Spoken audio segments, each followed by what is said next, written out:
Has anybody ever really sat here and said gacha women are just too dang fine? Like, in all seriousness? Because I can't necessarily sit here and lie to you when I say, for the most part, if we're really just looking at it from only like the gacha space, because obviously, yes, you're gonna have cartoon characters that look mad good, you're gonna have anime characters that look mad good. Like if you put Konako and like, you know, Frieren and maybe like, I don't know, Trixie's hanging on the bed together, 9 times out of 10, you're probably gonna be pounding all their cheeks outside of Konako, because you touch her, I'll cut your hand off. But when it comes down to it, you're gonna enjoy your time, you know, with one missing hand, and that's just gonna be essentially how it is. But still, obviously, we know that. But when you look at the gacha space, and you look at how crazy and diverse the designs can be for each different game, it's very easy to see why this space immediately, when it comes to waifuism, gets unfair really quickly.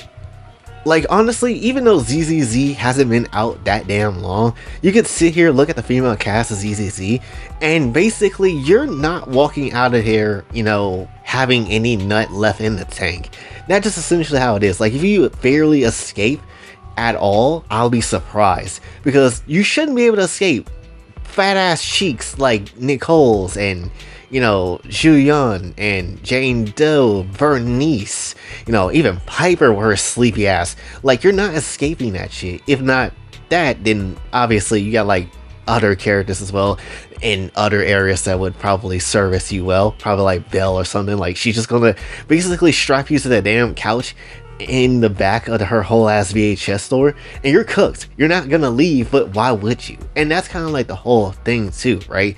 It really feels like when you play gacha games a lot of time, it feels like when you're collecting solely the female characters and you're really just using them, it feels like your own personal harem. Like, sure, obviously it's a game and they don't know who the hell you is, but that doesn't stop you from, you know, gazing at the hoes that you collected, because that's essentially what it is. It's like Pokemon, but for hoes, and that's essentially how it goes.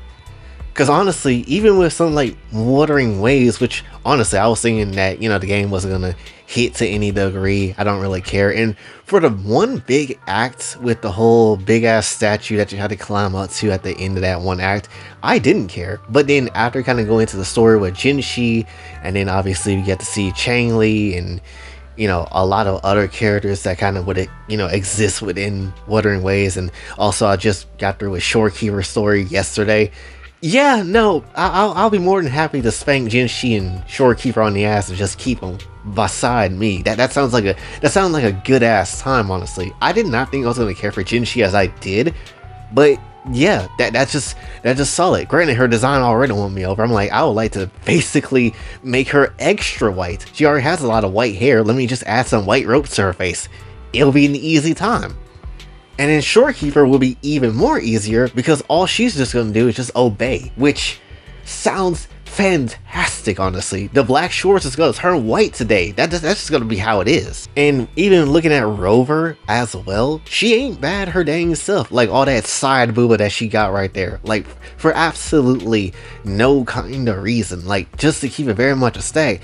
Yeah, you have that side booba there for me to get easy access. That's how it is. And again, you can look at any other game that's like that as well, and you just easily, once again, can just be like, yeah, these characters are not to be trifled with. When it comes down to busting loads over basically anything, they have the advantage, because literally every character is again meant for you to pull for them. That's the whole point of gacha. Because yeah, we gotcha, now empty your load on your screens, because that's just kind of how it goes. Then easily you can also look at, you know, yes, the personality of these characters, and yes, that's obviously a bigger, fatter reason as to why you care, because you can have, again, like I said with the ecchi video, the finest women, the biggest tits and the fattest ass all day, but if you're not going to add story and obviously personality and character to these people, you're not really getting much out of the experience outside of hot female character. That's essentially it. And arguably, of all the gacha games that exist out there that I would say has some of the best characters, I would still probably say it's ZZZ. Mainly because while I don't necessarily care overly much for the story, I care for much of the characters, mainly because they're all entertaining and fun.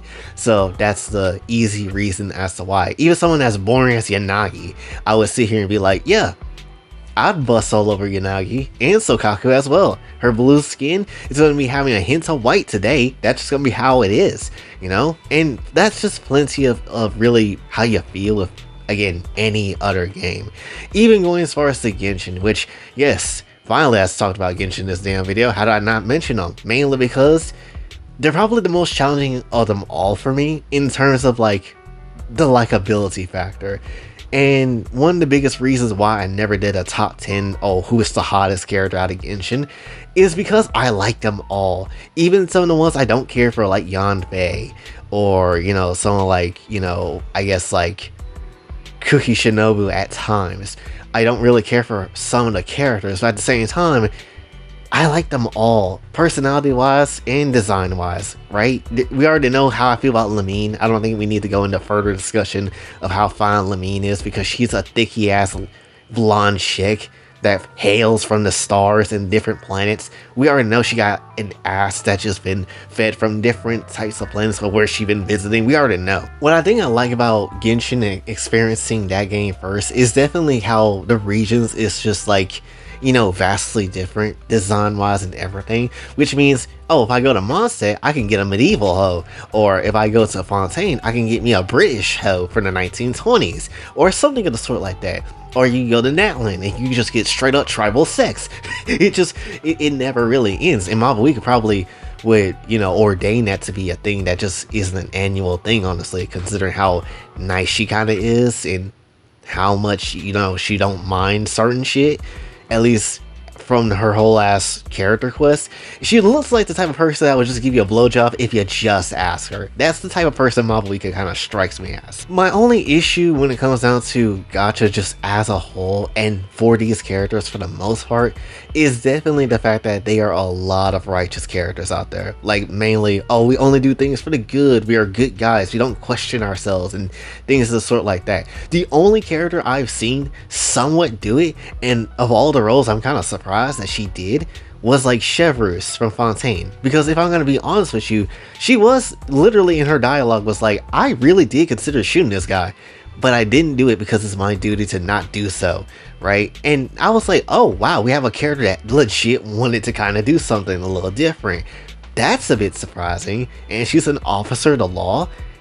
You don't really see that a lot. You don't really see that a lot when it comes to these type of games, and honestly, that is very appealing, right? And that's why Chevreuse is like one of the finer women, especially in one of the better women in my personal opinion in the game at certain aspects. Hell, even Lynette's kind of good because, you know, she part of Hatui and trained under Arlecchino, and obviously Arlecchino don't hold back on killing people, so most likely if push came to shove, Lynette will probably do something similar as well. If not, she already has.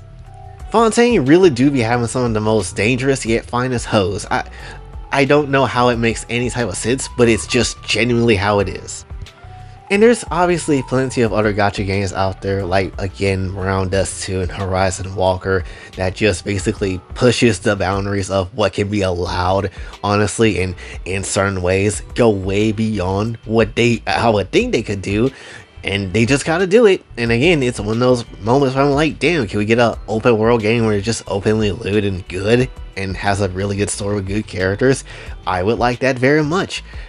I doubt we'll get that, but I would like that very much. But my whole point is, when it comes down to it, gacha women are unfair because they just have everything. They have basically everything in anything that you would honestly kind of want. Like, there is basically a character for anybody that looks through any of these games, and you can pick out at least one character for you and for you only, right? And that's just kind of how it is.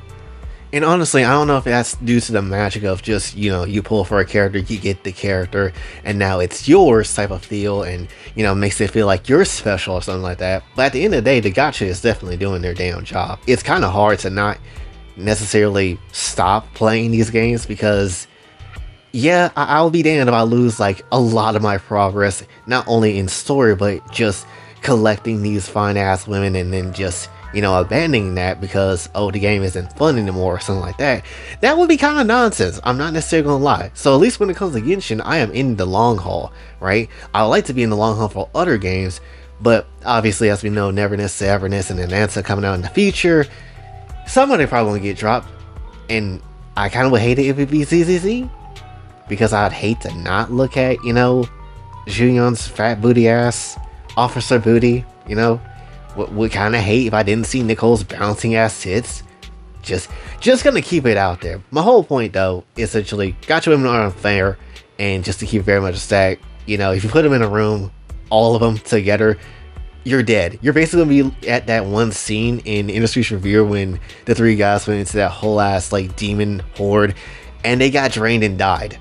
That's essentially going to be you. But that's what I really want to say for this one. Probably the most random, out of pocket kind of video I can think of, essentially, mainly because why not? Also, would you blame yourself if you decided just to clap one of these characters' cheeks?